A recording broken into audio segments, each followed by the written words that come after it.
Charles, get around the ball!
Well, Peter, a disappointing afternoon here against an informed Rushall Olympic side, and in the end, the quality told. What was your overall view of the game?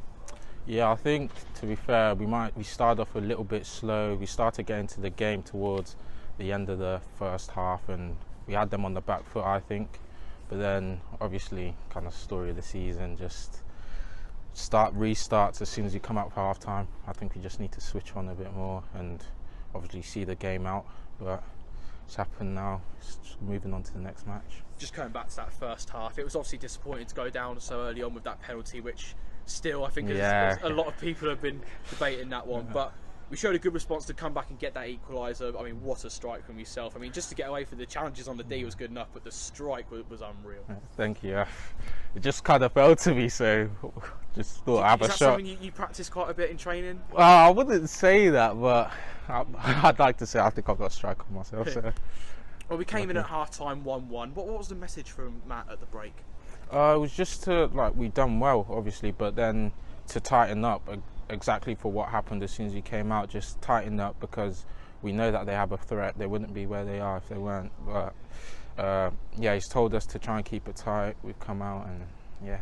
So. Yeah, it seems to be a reoccurring theme this season. Goals so quickly after half time. I think this one came after just 35 seconds. What, do you think, like you say, we just got picked apart in that moment? Yeah, it's just like second phases and it's set pieces quite a lot with us. I think we really need to just tighten up on that, and will definitely help us go a long way. The third goal's also come from a set piece, and I think that was the moment really where the game was finished off. Well, we're conceding a few set pieces at the moment. What would you put that down to? Maybe just all talking, like myself included, everyone. We just need to be louder, organise things quicker, and things like that don't happen. Because it's a very young team as well. Do you feel like that's something that will come with more games and more experience, that communication? Yeah, definitely. Obviously more games will help, but at the moment it's something we need to sort out quick, so we don't really have time to be waiting around for that. We need to sort it out now. Yeah, of course. Well, our attention turns to next week. Church come to Hayden Road. They've been on a great FA Cup run, so they'll be coming back down to reality next week. What are your thoughts going into that match? We're still in it, to be honest. I think no matter the team, we just got to really try and do our best, and things happen, like things like Nuneaton, how we've done in games like that. So I think if we really apply ourselves, we definitely have a chance. Well, thanks for your time, Peter, and we'll see you again next week. Thank you.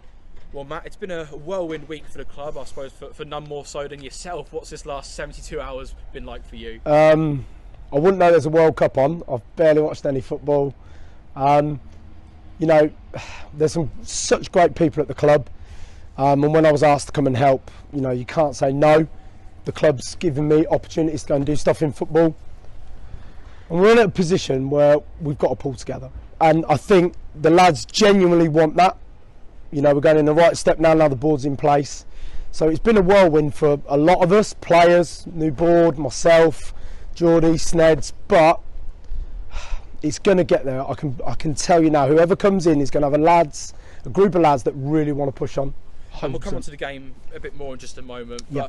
Just coming on to Thursday, when obviously Richard was relieved of his duties, yeah. How did the news sort of come about to you, and how did the whole process of you being in place come about? So basically, I work with the under-23 scholars. So I'm fortunate enough to be a full-time football coach. It's a great thing. But yeah, the board contacted me and said, look, we need someone to come in. You know, they're actively pursuing who's going to come in. But, you know, can I help them? And of course, you know, again, I owe a lot to the club. So when they need help, we should all be helping, 100%. And going into today's game, Rushall Olympic, they are a side in form. It was never going to be an easy first game for you. No. But what was your just overall view of the game, first and foremost? I mean, I don't think we didn't implement the game plan we wanted well enough. We knew we could have success in wide areas with Andy. Not having Miguel today is a big loss. You know, I mean, again, the last sort of 72 hours we've watched a lot of footage. But he's carrying a knot. Northampton didn't want to risk him, which is totally understandable. So we had to sort of try and get Connor to play in half spaces. But again, they're so good in the middle, those guys. They move the ball, they rotate well. So we didn't really employ that. However, you can see the technical qualities there. So when the opportunity comes, Peter scored a great goal. But again, you know, it's the story of the season, the set pieces. The lads have got to get that mentality right. Got to. Early goals seem to be an Achilles heel at the moment. We had it in both first and second half today. But just look at that first goal, a very debatable penalty to say the least. What was your view on that? I don't think it's a penalty. I think it's really, really soft. I've been told by other people that we're at a different angle to the ball. They think it is. There was no one in front of us. We're looking straight across from the dugout.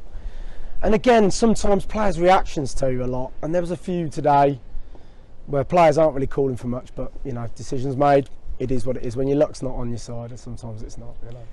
We obviously got that equaliser later on in the game. Brilliant strike from Peter. Yep. His first goal for the club, Yep. that would do him the world of good. Well, I've known Peter since he was 13, believe it or not. I used to coach him at a very young grassroots level. So obviously coming in today, seeing him Thursday, I had a good chat with him. You know, I said, look, your ability is undoubted. You've got to get yourself in right areas. You know, this is men's football now at a very good level. If you do that, you know, your technique's going to be there. You mentioned your conversations with Peter there. How have the rest of the squad taken to you over these last few days? They're fantastic. What a bunch of lads, honestly. You know, they might look disheartened at times on the pitch, but that's going to naturally happen. It's football. But again, whoever comes in, there is a core group of lads there, as well as others that are in and around the squad, that are all desperate to pull in the same direction. They really are. Moving into the second half then, it started off at 1-1, but Yep. it obviously wasn't for long. Yep. A brilliant strike to the lad, to be fair to him. I think Yep. it was like 35 seconds on the clock. Yeah. But what would you put that down to? Was it maybe a lack of concentration, maybe just a good goal? It's a bit of both. I mean, it's a massive lack of concentration. The finish obviously is great, but we spoke about their set pieces. We've seen it. It's all on footage to see. And again, you know, you compete for the first one and you've got to get around the second ball. We didn't. And again, their quality is going to punish you if you allow that. Yeah, I mean, that third goal probably killed the game off. Yeah. But just as a whole, how would you assess your team in that second half? We're a little bit naive. Again, the talent is there. The mentality will come. Again, they've got to go through adversity. You know, look, you're going to have highs and lows in football. You've got to learn from the lows. You've got to ride from the highs. And again, if they can all get on the wave of getting on the up, because a lot of these young lads are on their upward path of their football careers. If they can do that, undoubted results will start turning, 100%. Alf Church next week at Hayden Road. Of course, it remains to be seen whether you'll be in charge for that one. Yep. But if you are, of course, we're up against a side who have done really well in the FA Cup. Yes. They have been knocked out today. Okay. But it's an opportunity for us to really bring them back down to earth, isn't it? Yeah, I mean, again, look, home field advantage, it does count for something. It really does. And again, you know, look, we're going to have sort of Tuesday, Thursday, lads can get together, we can get the vibe going up again. I don't want to be too cliche, but you know, the more time they spend with each other, the more they're going to trust each other. You know, and it was obviously a quick turnaround last week, Tuesday, Monday, Thursday, Saturday. It's been so busy for them. Yeah, I think a good week now where they can prep properly. And again, you know, a team that's in and around us in the league, yes, you know, they've got games in hand.